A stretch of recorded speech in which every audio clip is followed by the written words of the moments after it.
Interesting part হচ্ছে যে আমি সবাইকে বলছিলাম যে শুটিংটা স্টার্ট হোক, তারপরে আমরা আসলে সবাইকে জানাই।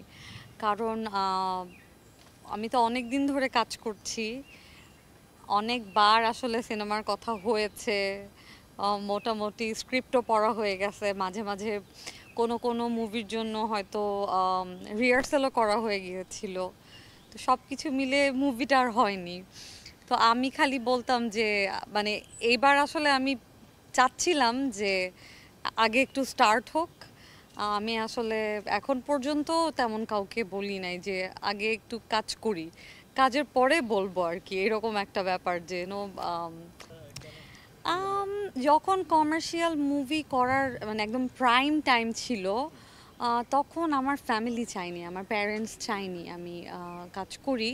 তখন আসলে আমাদের কলিগরাও যে খুব একটা এখানে কাজ করেছে সেটা না। আমাদের যেহেতু জায়গাটা একদমই নতুন ছিল আমাদের, আম, তো আসলে ফিল্ম স্টার আমার পরিচিত কেউ ছিলেন না।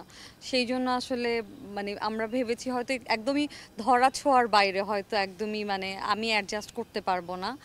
আর ওই সময় তো পড়াশোনাটাও আসলে চালিয়ে যাচ্ছিলাম। তো এই নাটকের ব্যাপারটা তো ফ্রিল্যান্সিং। আমার মন চাইলো আমি 7 দিন শুটিং করলাম, আবার এক্সামের টাইমে শুটিং করলাম না, মুভির টাইমটাতে একটু হয়তো আমি পড়াশোনাটা আমি কমপ্লিট করব না, এই রকম বোধহয় কোনো একটা ভয় ওদের মধ্যে ছিল। মোটামুটি এই সমস্ত কারণে আমার শুরুর দিকে করা হয়নি। তারপরে যখন আমি একটু মানে আমার ডিসিশনগুলো নেওয়া শুরু করলাম, আমার কাজের ডিসিশনগুলো, তখন আসলে আমি ভালো কোনো গল্প পাচ্ছিলাম না। আম, মানে হয় না, ব্যাটে বলে মিল ছিল না। আমারও এক্সপেকটেশন, যেহেতু আমি অনেক বছর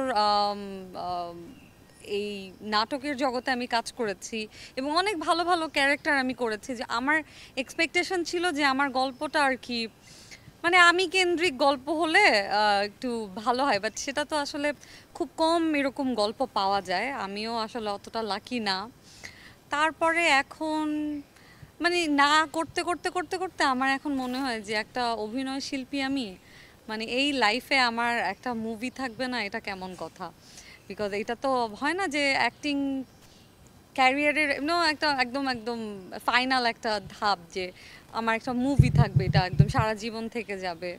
আম, এটাও আরেকটা প্ল্যাটফর্ম, এবং সেই জায়গা থেকে মনে হচ্ছে যে মানে আর মনে এবার যদি না করি আর করাই হবে না। তো এই জন্য আসলে আমি কাউকে সবাইকে বলেছিলাম, আমার দুইজন ডিরেক্টরই যাদের সাথে আমি কাজ করেছি, দুজনকেই আমি রিকোয়েস্ট করেছি যে আমি প্লিজ একটা দিন আগে একটু শুটিং করি, তারপরে একটু মানে সবাইকে জানাবেন।